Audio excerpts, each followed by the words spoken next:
and welcome to Middle Market Executives CFO Thought Leader Network, where we speak to middle market business leaders about the key drivers of growth across the nation.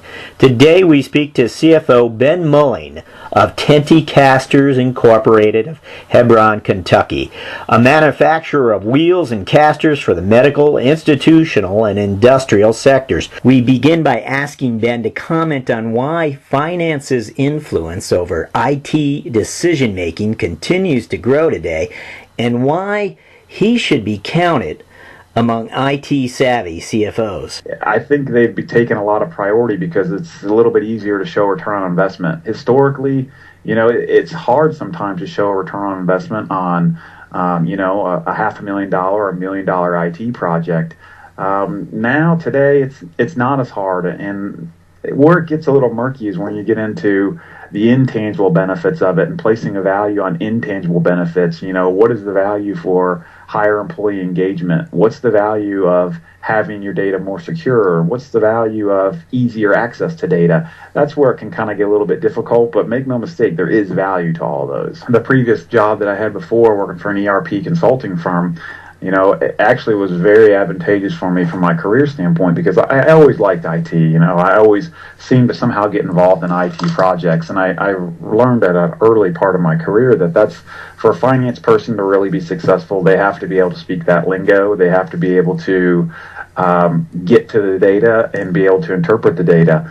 And so often you have this river, so to say, without any bridge, to where you have finance on one side and IT on the other. They don't speak the same language, and they're kind of like the siblings that don't like each other.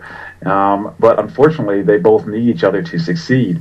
And so I got a lot of IT skills working for the ERP consulting firm, and at the same point in time, when I met with a lot of small and medium-sized companies, which was their niche, it helped out a lot because a lot of people that I sat down and talked to were CFOs, and especially in these small to medium-sized companies, these SMEs, the CFO is the one who's actually in charge of IT. So often when they're sitting down and want to talk IT with a consultant, they want to speak with somebody who can speak their language and the other language. They want to speak with somebody who can talk to them, a CPA to CPA or CMA to CMA, and a finance role to a finance role, and then also give them the IT background as well. And I think that helped a lot for me. And as a result, as I've gone through my career, IT has kind of always stuck with me. I always enjoy developing new systems, being part of a new system, implementations and projects like that. I always really enjoy that kind of stuff. And I really, honestly, here at my job here at TENTE, that's one of the things I enjoy the most, is driving those types of projects. That was CFO Ben Mulling of TENTE Casters. Listen and join other CFO thought leaders at Middle Market Executives CFO Thought Leader Network.